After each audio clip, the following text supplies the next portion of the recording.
റംസാൻ മൊഴികൾ തയ്യാറാക്കി അവതരിപ്പിക്കുന്നത് അബ്ദുൽ ജലീൽ മദനി.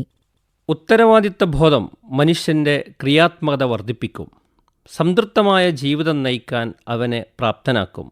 സംതൃപ്തിയുള്ളവന് മാത്രമേ താൻ കടമകൾ നിർവഹിക്കുവാൻ ബാധ്യസ്ഥനാണ് എന്ന ബോധം ഉണ്ടാകുകയുള്ളൂ. വ്രതം വഴി വിശുദ്ധി കൈവരിക്കേണ്ട പ്രധാന ലക്ഷ്യമാകുന്നു ഇത്. ഉത്തരവാദിത്തബോധം എന്നുള്ളത് ഒരു മനുഷ്യനെ മനുഷ്യനാക്കി തീർത്തു. അതോടൊപ്പം തന്നെ ഉത്തരവാദിത്തബോധം അഥവാ ശുക്ർ ജീവിതത്തിൽ വന്നു തീർന്നിട്ടില്ല എങ്കിൽ അവൻ സമൂഹത്തിന് ബാധ്യതയായി മാറും. എങ്ങനെയാണ് വ്യക്തികളിൽ ഈ ബോധം കൈവരിക്കാൻ സാധ്യമാകുക?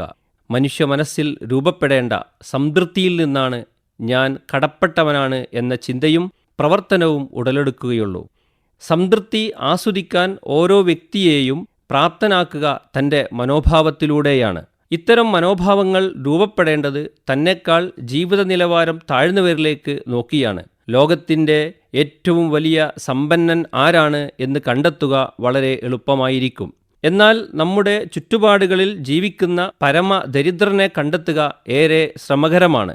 അതിനാൽ തന്നെ ഇല്ലായ്മകളും വല്ലായ്മകളും മനസ്സിൽ വേട്ടയാടുന്ന മനുഷ്യനെ സംബന്ധിച്ചിടത്തോളം തന്നേക്കാൾ താഴ്ന്നവരെ കണ്ടെത്തുവാൻ സാധിക്കുമോ എന്ന അന്വേഷണം അവനെ സംതൃപ്തിയിലേക്ക് നയിക്കും എന്നത് തീർച്ചയാണ്.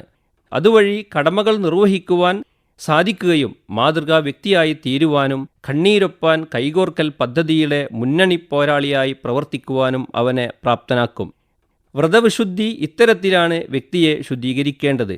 എനിക്ക് എന്തില്ല എന്ന ചിന്തയിൽ നിന്ന് എനിക്ക് എന്തുണ്ട് എന്ന ചിന്തയിലേക്ക് വ്യക്തിയെ പരിവർത്തനമാക്കുവാൻ പ്രാപ്തനാക്കേണ്ടതാണ് അവൻ്റെ ആരാധന അനുഷ്ഠാന കർമ്മങ്ങൾ. കഷ്ടതയും പട്ടിണിയും പരമദാരിദ്ര്യവും നിറഞ്ഞ കാലത്ത് ജീവിച്ച തിരുദൂതരും അനുചരന്മാരും പരാതി പറയുന്നവരായിരുന്നില്ലെന്ന് മാത്രമല്ല, അവർ മാതൃക കാണിച്ചത് സംതൃപ്തിയുടെ നിറകുടങ്ങളായിട്ടായിരുന്നു എന്നതാണ്. അതുവഴി അന്യനെ അനിയനായി കാണാനും തന്നേക്കാൾ കഷ്ടത അനുഭവിക്കുന്ന മനുഷ്യരെ കണ്ടെത്തുവാനും അവൻ്റെ പ്രശ്നങ്ങളും പ്രതിസന്ധികളും പരിഹരിച്ചാൽ മാത്രമേ ദൈവപ്രീതി എനിക്ക് ലഭ്യമാകുകയുള്ളൂ എന്ന മഹിതബോധം അവരെ ലോകചരിത്രത്തിൽ മാതൃകകളാക്കി. അത്തരം മാതൃകകൾ സമകാലിക സാഹചര്യങ്ങളിൽ അനിവാര്യമായി തീരെ അത്തരം മാതൃകകൾ സമകാലിക സാഹചര്യങ്ങളിൽ അനിവാര്യമായിരിക്കെ അവർ നിർവഹിച്ച അതേ ആരാധനാകർമ്മങ്ങൾ നിർവഹിക്കുന്ന നമുക്ക് അതേ ആരാധനാ അനുഷ്ഠാന കർമ്മങ്ങളിലൂടെ അവരിൽ വന്നുചേർന്ന നന്മകൾ വന്നു ചേരേണ്ടതുണ്ട്. അവരിൽ വന്നുചേർന്ന നന്മകളും മൂല്യങ്ങളും എത്രമാത്രം നമ്മിൽ വന്നു ചേർന്നിട്ടുണ്ട് എന്നുകൂടി വിലയിരുത്താൻ ഈ വ്രതത്തിൻ്റെ നാളുകൾ നമ്മെ ചിന്തിപ്പിക്കേണ്ടതുണ്ട്.